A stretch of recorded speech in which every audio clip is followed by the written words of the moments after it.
primeiro dia do Congresso Nacional de Dermatologia de 2025. Na verdade, não é o primeiro dia do Congresso, porque no primeiro dia eles chamam de pré-congresso, onde tem alguns cursos direcionados para diferentes áreas. E como que funcionam esses cursos? Você escolhe um dos cursos para participar, que é de forma gratuita para quem está inscrito no evento, e você pode fazer um outro que é pago à parte. Mas a gente não pode ficar rodando as salas diferente do Congresso, né? Que você pode ir em diferentes salas. Então é assim que funciona o pré-congresso. Eu direcionei para alguns assuntos específicos que vou conversar aqui com você. Vou te trazer já uma informação relacionada ao pré-congresso. No pré-congresso, diferente dos dias de congresso, não tem aquela feira, não tem aquela parte do cafezinho.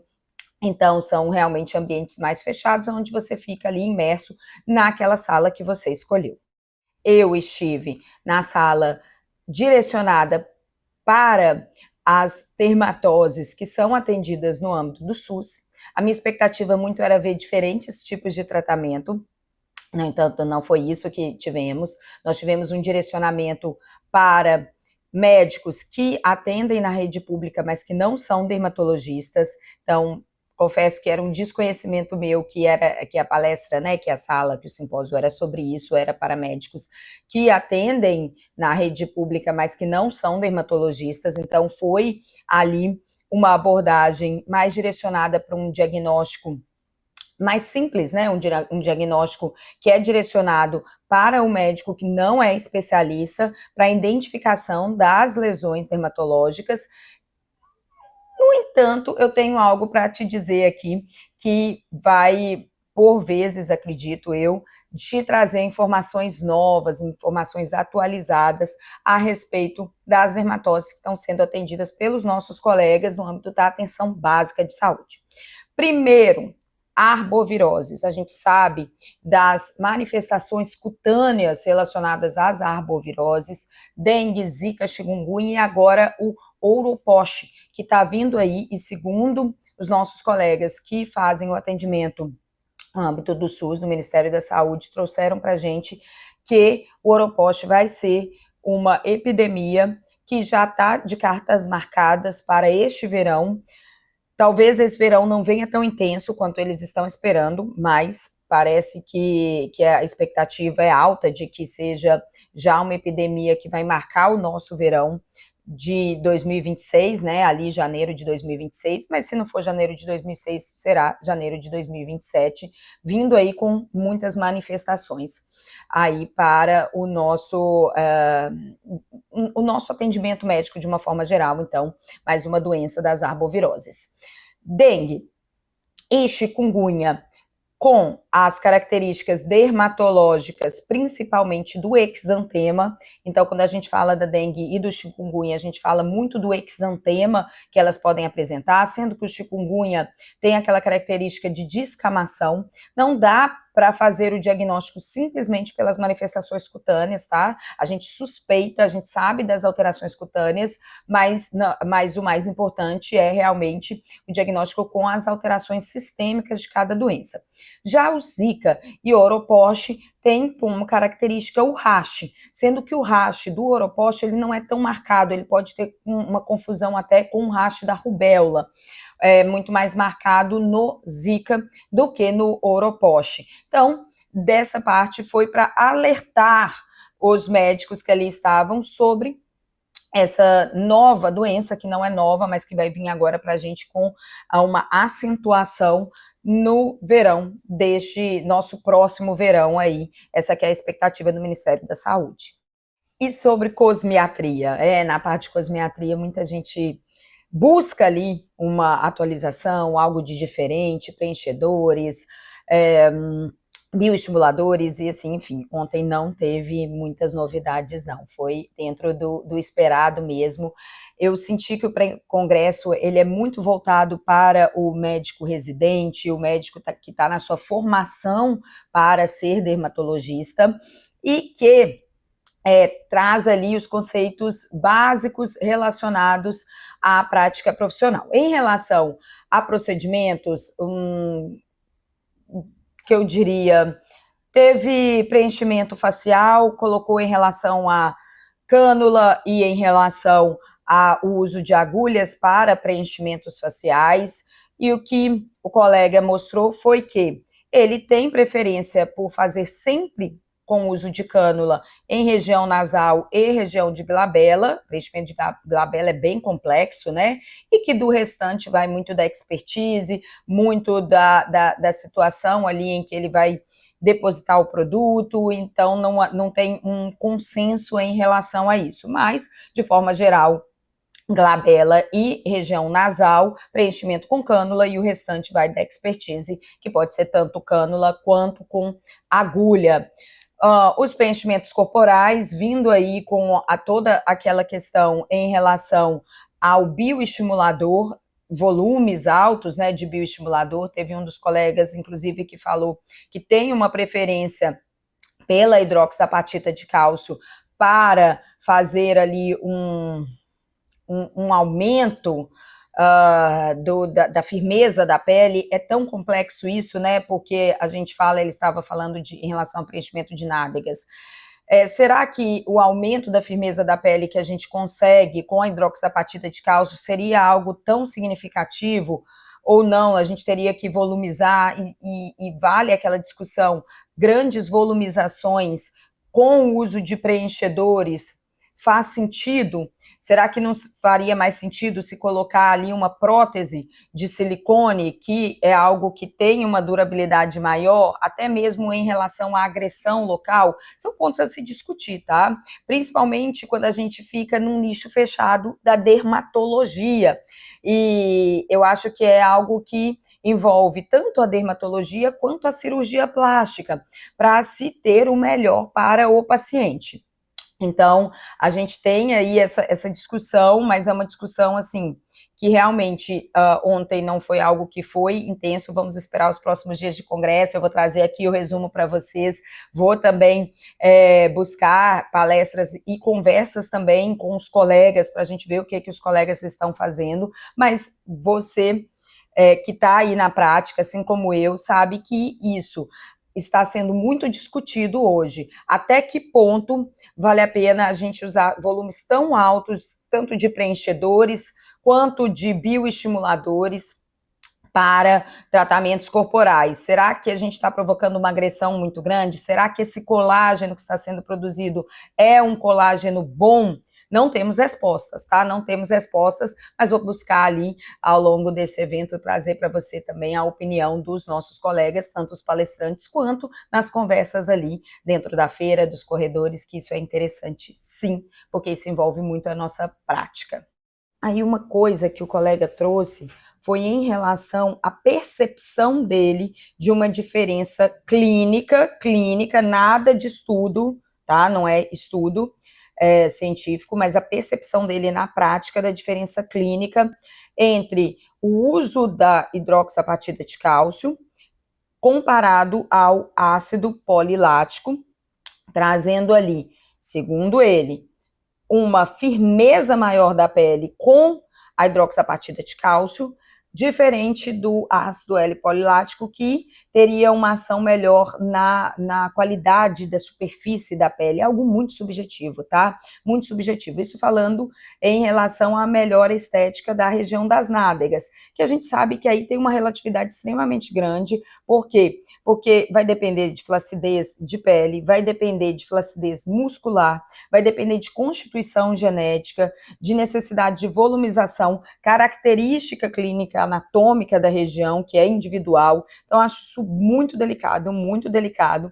E nesse âmbito, né, dessas diferenças que a gente tem subjetivas e que vem a experiência pessoal, é muito difícil ali de ter consenso ou da gente trazer algo que seja validado e que a gente possa ter a segurança na prática, né, do uso. E como eu disse, né, até vindo aí essas discussões maiores a respeito do longo prazo. Será que isso é interessante a longo prazo? Lembrando você que o uso desses produtos na região é feito por cânula, aonde com a cânula a gente vai ter uma agressão menor, sim, mas também há uma agressão ali da região e que a gente necessita de uma volumização maior. São pontos a pensar, tá bom? Então são pontos que a gente vale aí essa discussão, vale a reflexão e vale também o aprendizado e a nossa sabedoria de que muitas coisas nós desconhecemos, muitas coisas nós não temos evidências e nós estamos lidando no âmbito do inseguro, realmente, da não certeza. E na cosmiatria, nós estamos falando de alterações estéticas, então ter aí a humildade de conversar com o colega, de entender e de passar para o paciente que nós não temos a evidência de um que seja melhor do que o outro, ou de o que vai ser a longo prazo. Estou dizendo isso por quê? Porque como estou na área há mais tempo, muitas vezes na cosmiatria, a gente usa um produto durante muito tempo e quando a gente modifica aquela forma de fazer, modifica a técnica ou vem novas tecnologias ou diferentes produtos, a gente tem que lidar com aquele paciente que está ali com a gente ao longo de anos para falar que aquilo que a gente fazia antes, agora a gente faz de forma diferente. E o que é mais importante ali, gente? A relação de confiança médico-paciente. Porque senão é nessa que esse paciente, ele sente a insegurança e, neste momento, ele vai buscar outras alternativas ou até mesmo ele vai ficar inseguro em relação aos tratamentos feitos e realizados por nós. Então, essa relação médico-paciente é muito importante na cosmiatria, muito importante na cosmiatria. Saindo da cosmiatria, voltando para as nossas doenças dermatológicas, para as dermatoses, esporotricose. Esporotricose, vivemos uma epidemia no nosso país de esporotricose. O reconhecimento por parte do dermatologista é fundamental. O dermatologista faz o diagnóstico de esporotricose, que por vezes é clínico. Isso foi muito falado, a maior parte dos diagnósticos de esporotricose não exige exame complementar, vai ser clínico. Tem os casos reacionais, então a diferenciação entre a esporotricose reacional, que tá tendo uma reação a uma esporotricose disseminada, trazendo para a gente ali a visão de que a esporotricose disseminada, ela vai acontecer mais nos imunodeprimidos.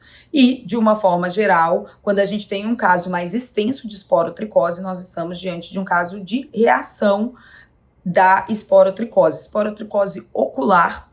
Então, eu não trabalho no SUS já há algum tempo, nunca tinha visto aqueles quadros de esporotricose ocular, e isso vem aumentando e a colega trouxe para a gente um dado importante, que é, no nosso país, o que circula principalmente é o Sporotrix brasiliensis, que é o mais agressivo. Por isso que nós estamos tendo tantos casos. E agora, a esporotricose não acontece mais com o homem indo para, né, o ambiente onde a gente tem a esporotricose. Agora a gente tem a infecção urbana. O gato é vítima, assim como o humano. E a gente tem que ter esse olhar ali, crianças, muito acometimento, né, de criança principalmente um acometimento na face, e também casos que são fora do habitual. Por quê? Porque pode ter ali o contato em diferentes áreas com ali esporotricose óssea, esporotricose ocular, né, na conjuntiva ocular, na face de crianças, e esse olhar para o diagnóstico. A gente tem que pensar em esporotricose no nosso país quando a gente tem lesões, tanto as lesões características ali na distribuição dos linfonodos, mas como também lesões únicas, lesões ósseas, porque a esporotricose agora faz parte ali do nosso âmbito de ter essa identificação, lembrar de perguntar o contato com o gato. Então, isso para a gente é fundamental. E indo para a nossa escabiose. Gente, escabiose sem nenhuma novidade. Escabiose não é novidade, tá? Escabiose também é uma infecção que a gente tem disseminada no nosso país. A taxa de infecção é muito alta, então brinca-se que se você não teve escabiose na vida, aqui você vai ter algum momento, você vai ter, tá? Contato íntimo, apenas a escabiose sarna norueguesa, né? Que tem por um contato que não seja tão próximo, mas no geral pega em casa mesmo. A questão do prurido intenso, principalmente quando tá deitado, quando tá no quentinho, né? No quente do leito, que o prurido acontece de maneira mais intensa.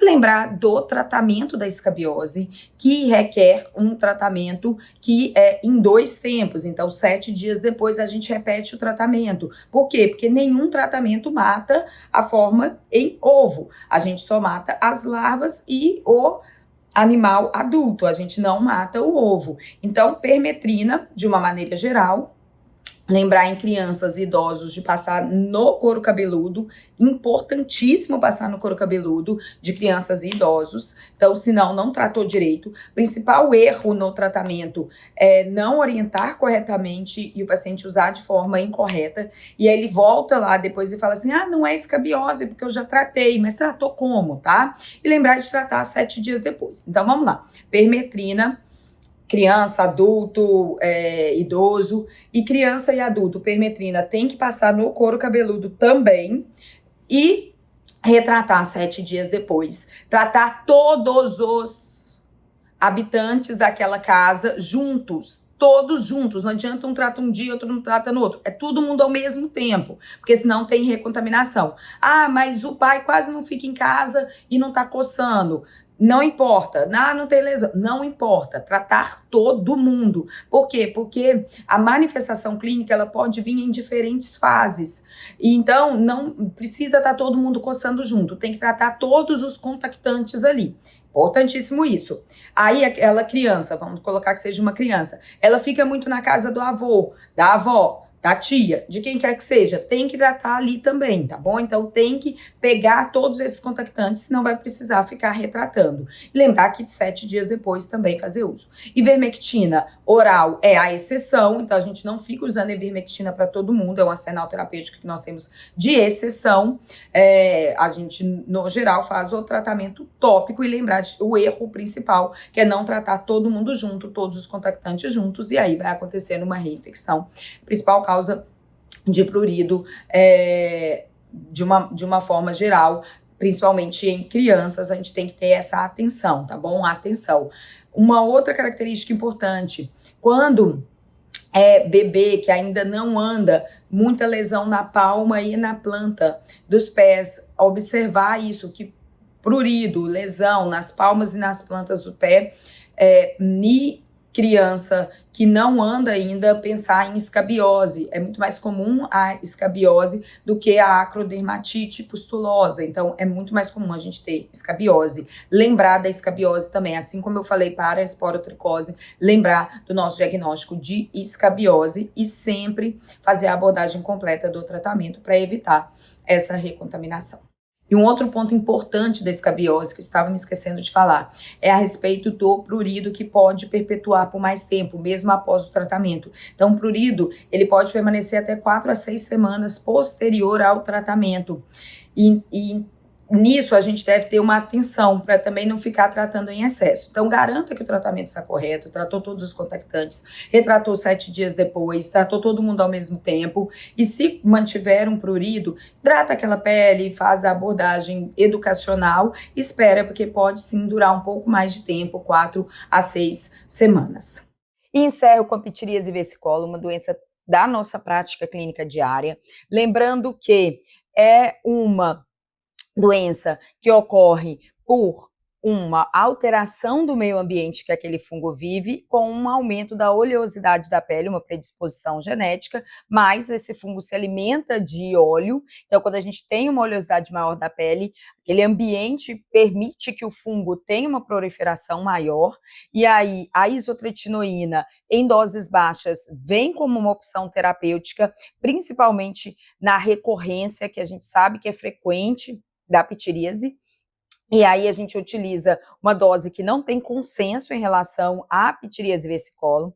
Falou-se em 0,3, 0,2, 0,3 por quilo de peso, pode ser dado em dias alternados, 20 miligramas, 10 miligramas, 2 vezes por semana, 3 vezes por semana. E o grande ponto, quando retirar a medicação, não se sabe quando retirar a medicação, então vai mesmo da prática individual. E lembrar sempre, as lesões de discromia podem se perpetuar, mesmo não havendo ali mais a presença do fungo de maneira mais intensa. E a gente deve orientar os nossos pacientes.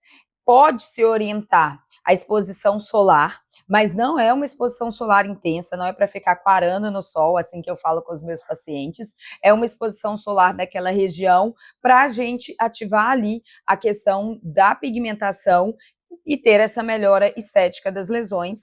E lembrar também que é uma dermatose que a gente ainda pode tratar com o cetoconazol tópico, que é um arsenal terapêutico que a gente ainda tem à disposição nessa dermatose, o uso do cetoconazol tópico. É isso, vou te esperar para o nosso resumo aqui do segundo dia, do terceiro dia e o nosso grande resumo que faremos na segunda-feira. Vou estar te esperando. Até lá!